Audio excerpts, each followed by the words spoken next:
I've been dreaming ever since I was a little girl, long before I knew what dream interpretation was really all about. I knew that if I dreamed the same thing or same types of things over and over again, that it must mean something. And one thing I remember the older people saying was that snakes meant someone was going to betray you. I've been dreaming a lot lately, but nothing that Holy Spirit led me to share with y'all. And since God has had me on a different focus lately, I didn't think this was a dream meant for me to share. But Holy Spirit stopped me in my tracks and let me know that the same way this dream has been bothering me, it's been bothering some other people too. Some of you have had dreams of snakes lately, and others simply need to hear this dream as a warning for the things going on around you that you're not sure what to do with, or you're not sure that you're seeing what you think you're seeing. Because I wasn't seeing anything. Probably because I've been in my own little world lately and wouldn't think that those people who are left with access to me would be a snake. But I've had some dreams that I've been asking God about for him to make clear to me so I wouldn't just assume the wrong thing. So after praying about those dreams, I had a dream that hinted at betrayal. And even though it bothered me, I didn't harden my heart towards anyone, because sometimes the people in our dreams are those people, and sometimes they're just representations of other people or things. So after I had the dream about betrayal, I watched this video over at Prophetic Record, and in it, Yemi is talking about how some of us are having a burden lifted, and the people around us are going to be upset because in some way they're benefiting from us being burdened. And then the next night, I have this dream about snakes. So let's recap real quick. That's one dream about betrayal, one prophetic word about people close to me being upset about me getting to a better place, and one dream about snakes. And even if you were to think that this is all coincidence, I don't serve a God who deals in coincidence. And the word says that God speaks once, yea, twice, and man perceives it not. So in a dream, he opens their ears and seals their instruction. So in the dream, I'm in my neighborhood and I'm one street over, walking to the front, like out of the neighborhood. And as I'm passing this house, I look down and see what I think is the tail of a black snake. And I'm not sure, but I keep walking and I look back and see that not only is it a snake, there's a second snake, and they're intertwined and they're huge, like anaconda-sized snakes, right? And down the street is a little black girl who apparently lives in this house and has sense enough to stay down the street because she sees the snakes too. So I go to her and I calmly take her by the hand and we start walking out of the neighborhood, not panicking or anything, just walking to get away. So then a woman comes out of the house, and I don't know if she doesn't see the snakes or isn't bothered by them because she's aware of the evil in this house, and she's trying to convince me to bring the little girl to her. And since I wouldn't do it, she came to me to get the little girl and she went with her. So I turned and walked out of the neighborhood, and for some reason the neighborhood changed. It just shifted in the dream, and now I have to go through this wrought iron gate on a street I don't recognize, but it put me like in the mind of downtown Charleston. And I'm going through all these streets and I'm trying to find my way back, and I can't find my way back to where I wanted to go. And instead I wind up in like this lavish mansion party, and I'm being welcomed into this restaurant, and I'm being served, and I'm walked through like this huge celebration that's going on. So here's the interpretation that Holy Spirit gave me. The size and color of the snakes, which I learned from watching Minister Kevin Ewing, represents high-level demonic activity or evil intentions from those people that you've been concerned about betraying you or have betrayed you.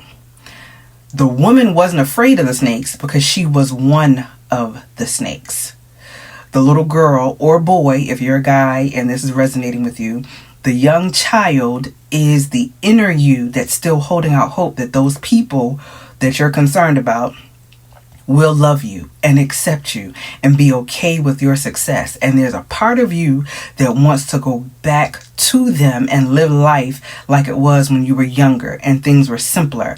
But the adult you, or me, as it was in the dream, the adult you has enough strength to walk away from the evil. And when you do, good or bad, God will block your path backwards to anything not for you, anything that doesn't elevate and advance you to the level of success that's waiting for you. And I say good or bad, but I don't want it to sound, it's not a bad thing that God is going to block your path backwards. It is a good thing in the dream that I could not get back to where I was trying to go. I could not go backwards. I could not go back to people and things and places and thought processes and mindsets and activities that were not meant for my elevation, not meant for my advancement, not meant to get me where God is calling me to be. And I said good or bad simply because it doesn't always feel good when God blocks a thing from us, a thing that used to be comfortable, used to be so known to us that it was part of our identity, that it was like second nature for us to do this thing or be with these people. So it may feel uncomfortable. It may feel like a punishment on some levels, but it's not.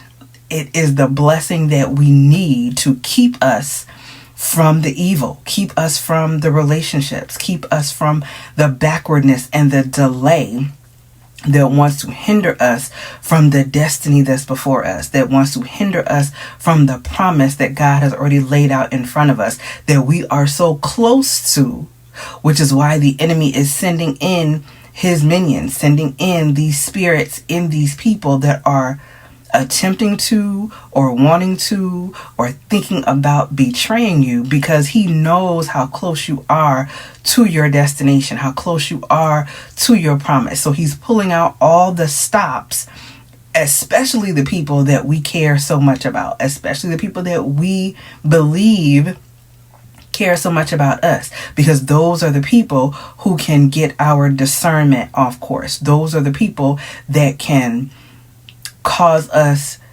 to get off our square, cause us to be misaligned from the path that God already has us on, that we've already been fasting and praying and working so hard to stay on, to get to the thing that he has promised us.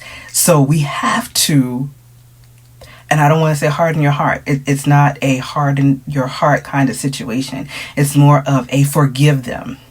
No matter how it hurts, no matter how you may not even feel like you're forgiving, just, God, I forgive them. I forgive them. I forgive them. Don't allow what they are doing or planning to do or have done to you keep you from your blessing, because you're so hurt and so upset that you are unable to forgive them so that you can receive what God has for you.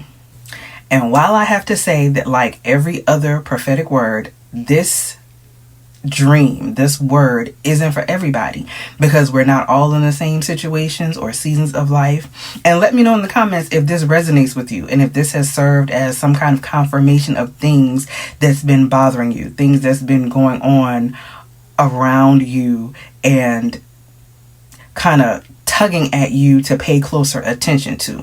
And then be sure to go back to God and ask him to confirm for you if this is your word and what he wants you to do going forward. And if this is not for you, if this is not your season for elevation and advancement, and hopefully you're not in this kind of spiritual warfare. Maybe you know someone who is, and they need to hear this. Maybe you know someone who is battling something similar because of how close they are to what God has promised them, and they need to hear this. Be sure and share this. And I don't say that often, but I feel like things are getting crazy. Things are getting real, and a lot of us are close to what God has promised us, close to what we've been praying for. And now is not the time to gatekeep. Now is not the time to get distracted. If you have someone that you know needs to hear this, please share this with them. And until next time, y'all stay blessed.